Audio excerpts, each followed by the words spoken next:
জয় জয় রাম কৃষ্ণ ভুবন મંગલ। દર્શક મિત્રો નમસ્કાર, જય ઠાકોર। ભગવાન રામકૃષ્ણ પરમહંસના શ્રી મુખેથી વહેતી કથામૃતની વાતોનો આનંદ લઈ રહ્યા છે। ઠાકોરે વાત કરી પોતાના સ્વ અનુભવની, પોતાના અનુભવજન્ય અધ્યાત્મ માર્ગના રહસ્યોને ઉજાગર કરતા કરતા રામકૃષ્ણ દેવ ક્યારેક સ્વગત અથવા તો એકાદ ભક્તની હાજરીમાં ક્યારેક પોતાના પૂર્વાશ્રમની વાત કરી દે છે, ક્યારેક પોતાના નિજ અનુભવની વાત કરી દે છે।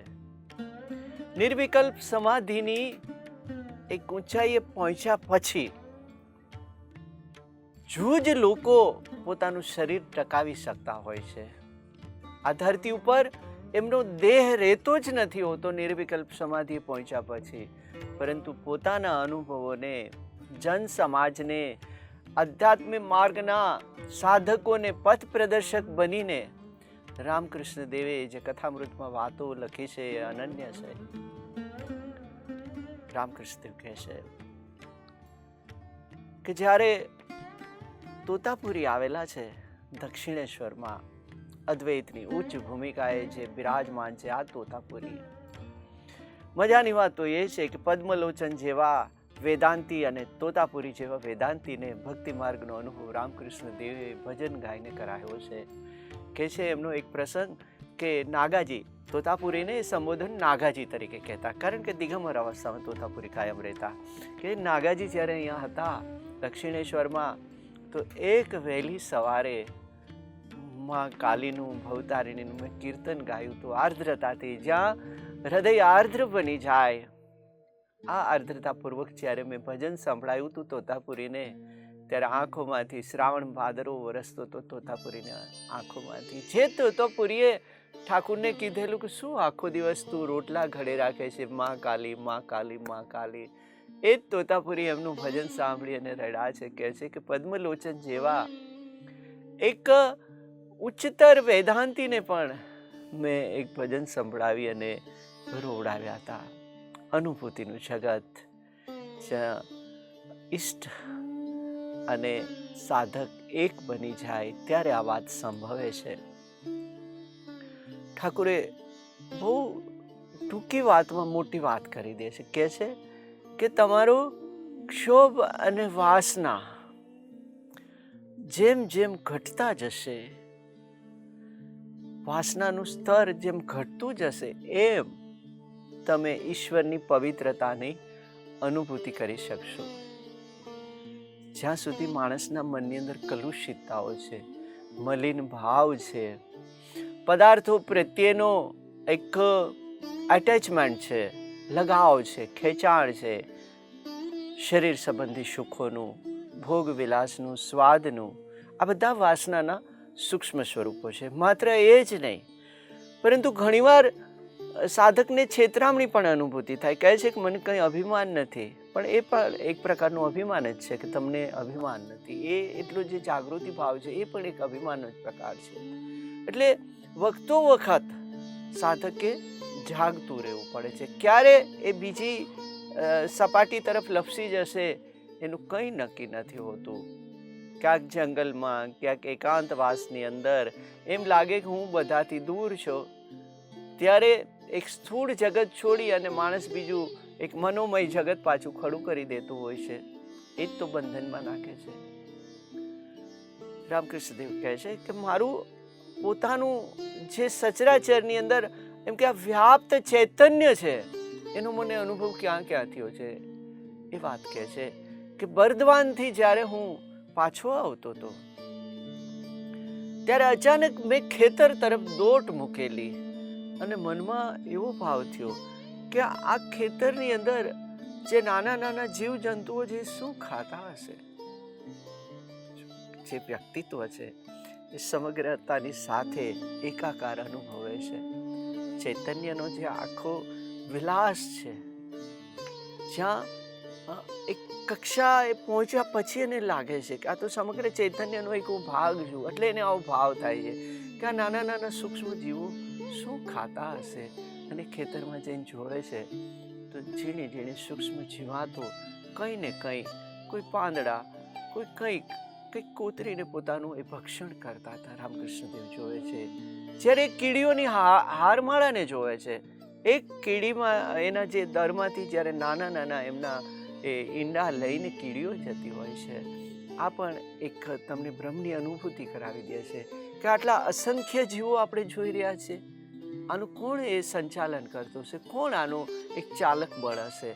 રામકૃષ્ણદેવનું જે એને બ્રહ્મ સાથે જોડનાર જ્યારે જ્યારે આવા દ્રશ્યો જોવે છે, આપણે અગાઉ પણ જોઈ ગયા કે એ જ્યારે કલકત્તાથી પાછા આવે છે અને ત્યાં એક શિવ મંદિરની અંદર, એક જળાશયની અંદર, એક જે પાણીનું જળાશય તળાવ છે પુકુર, એની અંદર નાના નાના માછલાઓ જોવે છે. ત્યારે માસ્ટર મહાશયને કહે છે કે જુઓ તમે, આ ચિદાનંદ રૂપી આ એક અફાટ જળ રાશિની અંદર બસ આજ તો ચૈતન્ય વિલસી રહ્યું છે.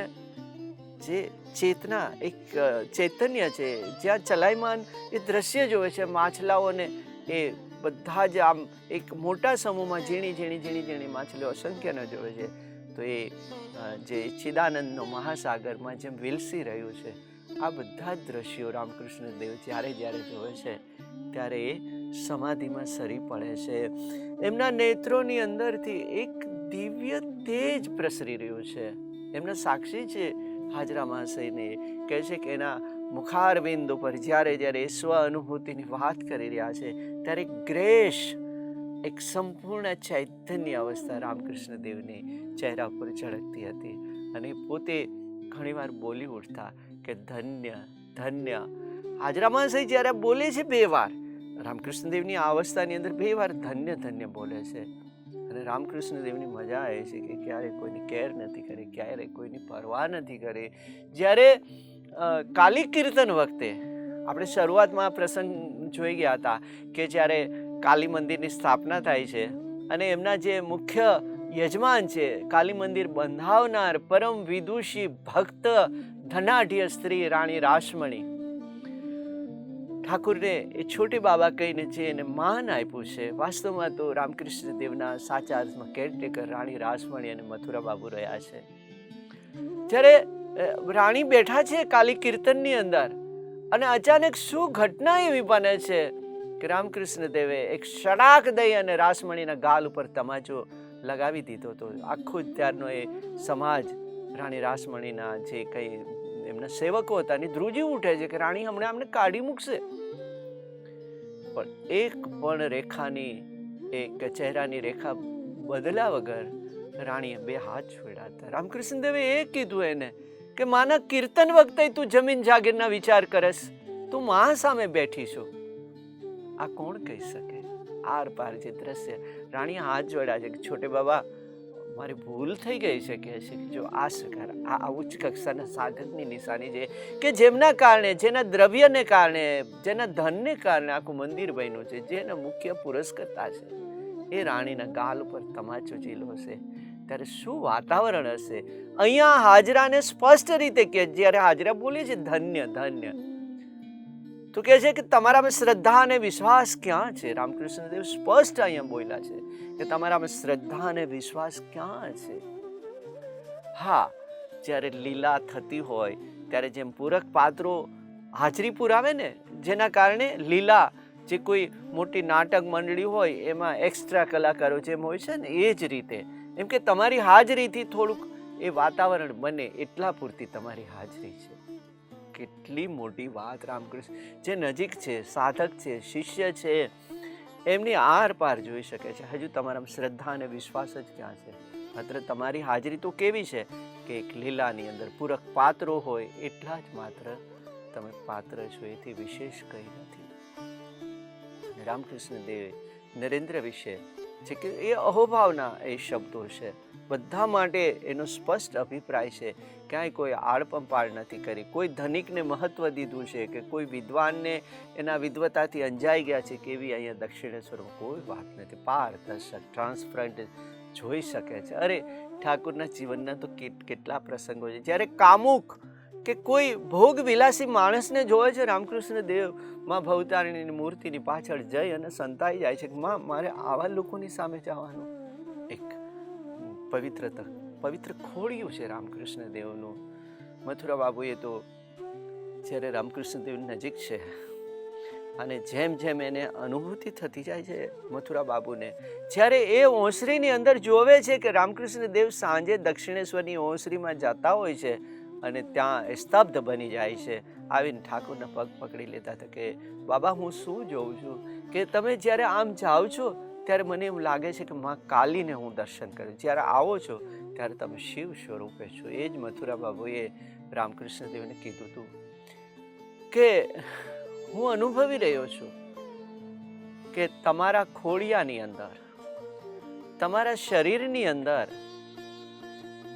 કોક બીજું જ છે.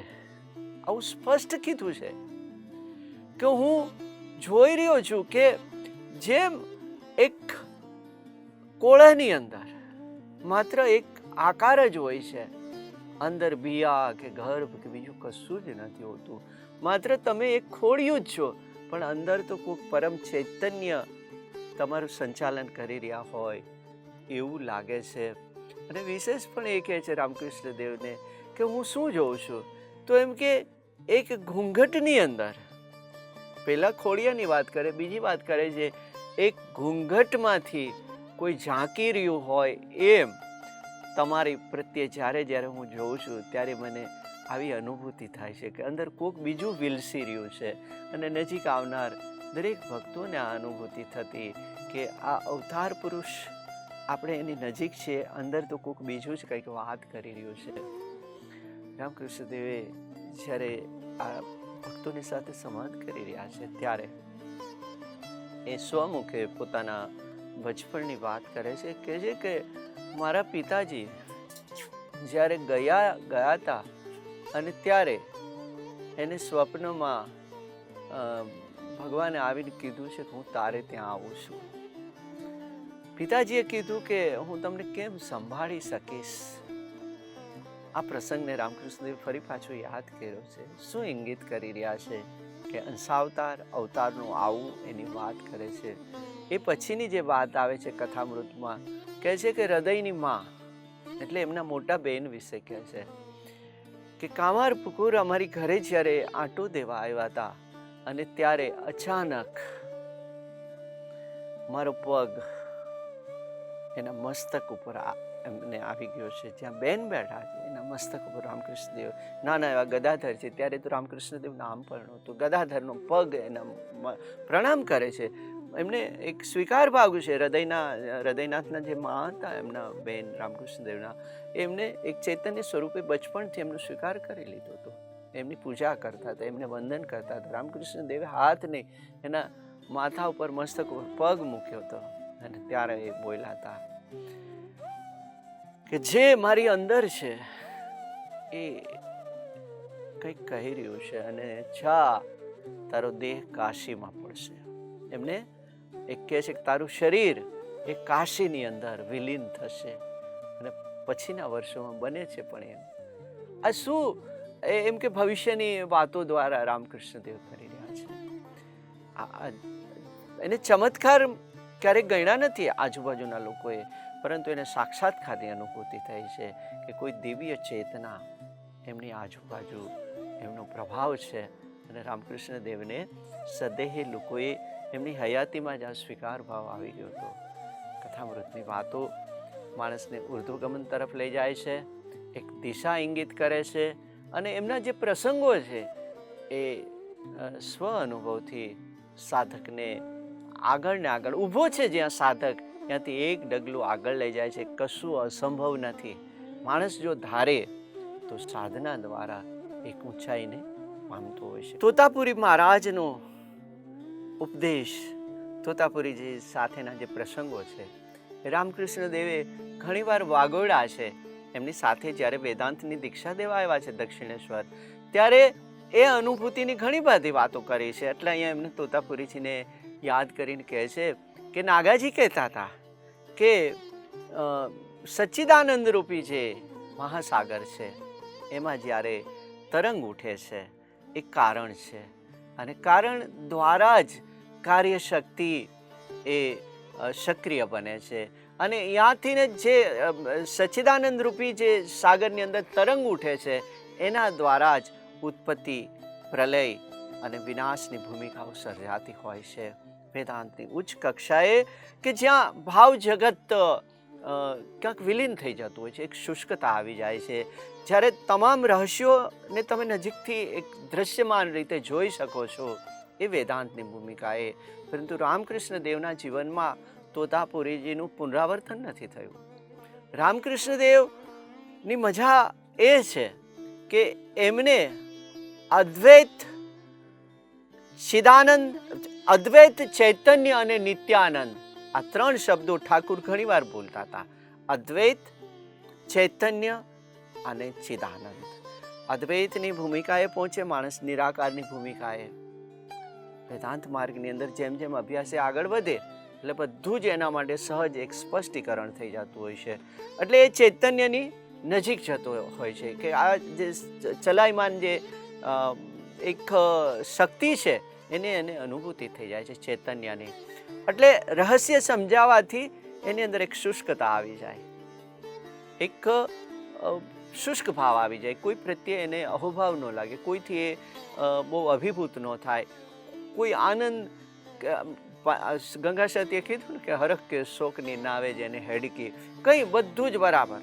પણ ના, રામકૃષ્ણ દેવના જીવનની અંદર અદ્વૈત, ચૈતન્ય અને ત્રીજો શબ્દ આવે છે નિત્યાનંદ. એ પરમ આનંદની અનુભૂતિ રહ્યા છે, કારણ કે ભક્તિની છાલક છે એમાં, ભક્તિનો એક છંટકાવ છે. અને જ્ઞાન તો પ્રબળ જ્વાળા હોય છે. જો ભક્તિનો છંટકાવ ન હોય તો એ કદાચ સાધકને ભસ્મીભૂત પણ કરી નાખે છે. માત્ર જ્ઞાનની વાત નથી કરી ગીતાકારે. ગીતાકારે કીધું છે કે મને જ્ઞાની ભક્ત ગમે છે, એકલો જ્ઞાની ગમે છે એની વાત નથી. કારણ કે ભક્તિ તો એક શાતા છે, જ્ઞાન એક અગ્નિ છે, પ્રજ્વલિત અગ્નિ છે. જ્ઞાનનું પ્રતીક જ અગ્નિ છે, ભક્તિ શીતળતાનું પ્રતીક છે. એટલે એ જ્ઞાનને એક એનું જે એને જે ઠારવા માટેની જે ઠારણ શક્તિ છે એ ભક્તિ છે. અને રામકૃષ્ણ દેવે ભક્તિને વધારે પ્રાધાન્ય દીધું. એટલે રામકૃષ્ણ દેવના ચહેરા ઉપર એક આનંદિત, એક હંમેશા એક પરમ આનંદની એક રેખાઓ છલકતી, અને ક્યારેક બાળકની પેટે હાસ્ય પણ હતું. આ વાત રામકૃષ્ણ દેવે કીધી છે કે તોતાપુરી મહારાજે જે રહસ્યો કીધા છે, દ્રષ્ટાંતો આપણે ઘણી વાર એ લઈ ગયા છે કે જે રીતે આગળ આપણે દ્રષ્ટાંતમાં વાત કરી હતી કે એક ગર્ભિણી વાઘણ જ્યારે કોઈ નદીને ઓળંગવા જઈ રહી હતી અને ત્યારે એનો ગર્ભ ત્યાં સ્ત્રવી જાય છે, અને એ નાનું બચ્ચું એ ઘેટાના ટોળામાં એની અંદર રહેવા માંડે છે. ઘેટાઓની વચ્ચે જ એનો ઉછેર થાય છે, નાના એવા વાઘના બચ્ચાની અંદર. આ વાત એક આ દ્રષ્ટાંતની રીતે આપણે લઈએ છીએ, પણ આ પ્રકરણની અંદર રામકૃષ્ણ દેવે એને કીધું કે તોતાપુરી મહારાજે આનું સ્પષ્ટીકરણ કર્યું હતું. કોણ વાઘનું બચ્ચું છે, અને ઘાસચારો એટલે શું, અને કોણ બીજો વાઘ આવી અને એને એની જાતની ઓળખ આપે છે. એ વાત રામકૃષ્ણ દેવે અહીંયા સ્પષ્ટીકરણ કીધું છે કે આ દ્રષ્ટાંતની આપણે ઘણી વાત કરીએ છીએ કે વાઘનું બચ્ચું ઘેટાના ટોળામાં ઉછરતું હતું અને પોતાને પણ ઘેટું માનતું હતું. વાસ્તવમાં તો આ વાઘનું જે બાળક છે એ ઘાસ અને તરણા અને જે પણ કંઈ ખાઈ રહ્યું છે એ શું છે તો કહે છે કે કામિની કાંચન રૂપી ઘાસ આ જીવ ચરતો હોય છે સંસારની અંદર. અને અહર્નિશ આપણે સાંસારિક માણસો ભોગ પ્રધાન હોય છે, એટલે એને આ બધા ભોગ પદાર્થો ગમે છે. તો આ વાઘનું બચ્ચું ઘેટાની જેમ, ઘેટાની એક જુદી મજા હોય છે કે ઘેટાને જ્યારે ભરવાડ કાતરતા હોય છે ને ત્યારે એને ખબર નથી હોતી, એ તો ચરવામાં મશગુલ હોય છે. હે ને, મૃત્યુરૂપી કાળ તમારા વાળ કાપવા, તમને સંહાર કરવા માટે નજીક આવે, ત્યારે આપણે તો ઊંધું ઘાલી અને આપણા કાર્યોની અંદર મશગુલ હોય છે, હે ને? તો આ ઘેટાનું બચ્ચું એ નીચું માથું નાખીને ચરી રહ્યું છે. ભોગ વિલાસની વાત છે. ઘાસ એ પુષ્ટિ કરે છે માનવ દેહની અંદર. ભોગ કંઈક એ ખાદ્ય પદાર્થોની વાત છે. તો એ સમાજમાં રહીને ઘેટાનું બચ્ચાની સાથે વાઘનું બચ્ચું પણ ઊંધું ઘાલીને ચાલતું હતું અને આ એના દિવસો વિતાવે છે. ત્યારે એક ગુરુ આવે છે ત્યાં, વાઘ, બીજો વાઘ આવે છે. એને આશ્ચર્ય થાય છે કે એક પ્રાપ્તિ, કંઈક પોતાની જાતને ઓળખી ગયેલો છે, આવો એક સશક્ત, એક પરાક્રમી વાઘ આવીને જોવે છે કે આ તો વાઘનું બચ્ચું છે. પોટેન્શિયાલિટી, જેની અંદર કંઈક સંભાવનાઓ છે નરેન્દ્રમાં. રામકૃષ્ણ દેવે જોયું કે આ તો એક નારાયણ સ્વરૂપ છે. રામકૃષ્ણ દેવ એને વિવેકાનંદને નારાયણ સ્વરૂપ તરીકે સ્વીકાર કર્યો. આની અંદર જગતને દિશા આપવાની શક્તિ છે. રામકૃષ્ણ દેવે ઘેટાના બચ્ચામાંથી એને ઉપાડી લીધા છે. આ વાત રામકૃષ્ણ દેવ, એક વાઘ આવે છે અને જોવે છે કે આ ઘેટાના બચ્ચાને વાસ્તવમાં તો સિંહ છે. એ જાતની ખબર નથી કે હું શું છું, મારામાં પોટેન્શિયાલિટી શું છે. જામવન કહશું હનુમાના, કા ચૂપ સાધી રહું બલવાના. એ હનુમાન, તું કેમ ચૂપ્પી સાધી રહ્યો છે? કવન કાજ કઠિન જગ માએ, જો નહીં હોત તાત તું પાહી. તારાથી એવું કયું કઠિન કામ છે કે તું ન કરી શક? ઉઠ, ઊભો થા, લંકાને માત્ર તું જ ઓળંગી શકીશ. આ વાત કરી છે કે વાઘના, એક ઘેટાના ટોળામાંથી જેમ વાઘના બચ્ચાને ઉપાડી લે છે જ્ઞાની, જે એક દીર્ઘદ્રષ્ટિવાળો છે, જેની અંદર એક શક્તિ ડેવલપ થઈ છે, એ પારખી શકે છે કે આમાં પોટેન્શિયાલિટી છે, આમાં એક વિશેષ શક્તિ છે. વિવેકાનંદને દિશા આપી દીધી રામકૃષ્ણ દેવે, અને પોતાને જે કાર્ય કરવું હતું એનું માધ્યમ બનાવી દીધા છે. આવો એક સશક્ત ગુરુ આ ઘેટાના ટોળાની નજીક આવે છે અને જોવે છે કે વાસ્તવમાં તો વાઘની શક્તિ છે, અને ખબર નથી કે મારામાં શું છે. એટલે નજીક જઈને કહે છે કે આવ, તું બહાર આવ. જળાશયમાં લઈ જાય છે એને અને કહે છે કે તું જો, તું કોણ છો? આ બધા જે પાણી પી રહ્યા છે એના જેવું તારું મુખારવિંદ છે, તારું મોઢું એવું છે. ત્યારે સ્વની અનુભૂતિ થાય છે. ગુરુ શું કરે છે? સ્વની અનુભૂતિ કરાવી દે છે. તારામાં આ શક્તિ છે, તું આ છો, તું બ્રહ્મનો અંશ છો, તું ધાર તો આ નરના ખોડિયામાંથી નારાયણ બની શકે એમ છો. તારામાં સંભાવનાઓ છે, તારામાં વિશેષ શક્તિ, તું એને ડેવલપ કર. ગુરુ, કોઈ પણ દિશાનો ગુરુ, જે સ્કિલ, લોકોમાં સ્કિલ જોવે કે વાસ્તવમાં તો આ એક સારો ગાયક બની શકે એમ છે, સારો સર્જક બની શકે એમ છે, સારો ગણિત શાસ્ત્રી બની શકે એમ છે, સારો એ અવકાશ યાત્રી બની શકે એમ છે, જો ગુરુની આ દ્રષ્ટિ હોય. હમણાં તો શિક્ષક દિનની આપણે એ 5 સપ્ટેમ્બરે વાત કરી હતી. ઉત્તમ ગુરુના આ લક્ષણો છે કે વાઘના, હે ને? તો એ વાઘ એને બતાવી દે એની જાતને, સંભાવનાઓની, શક્યતાઓની જે પૂર્તિ કરે, સંભાવનાઓની જે દ્રષ્ટિ આપી દે, વાસ્તવમાં એક ગુરુ છે. રામકૃષ્ણ દેવે તોતાપુરીજીની વાત કરી છે. જો કેવા પ્રસંગોનું, કેવા અનુસંધાનો. અને રામકૃષ્ણ દેવે અહીંયા એક શ્રેષ્ઠ ઉત્તમ વાત એ કરી છે, માનવજાતને આશ્વસ્ત કરે છે કે હા, હજુ પણ હું એકવાર આવીશ, કારણ કે તમે હજુ જો એ માર્ગે આગળ નહીં વધો.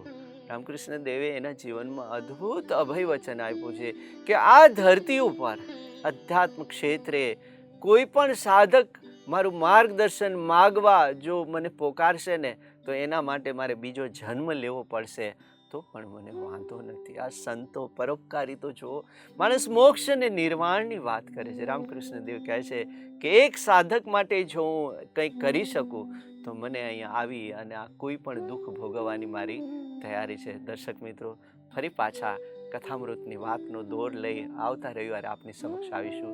જીટીપીએલના પ્રયત્નને કારણે ગુજરાતની અંદર પ્રથમવાર કોઈ ચેનલ ઉપર પ્રથમવાર રામકૃષ્ણ કથામૃત છે. જય ઠાકુર. জয় জয় রাম কৃষ্ণ ভুবন মঙ্গল।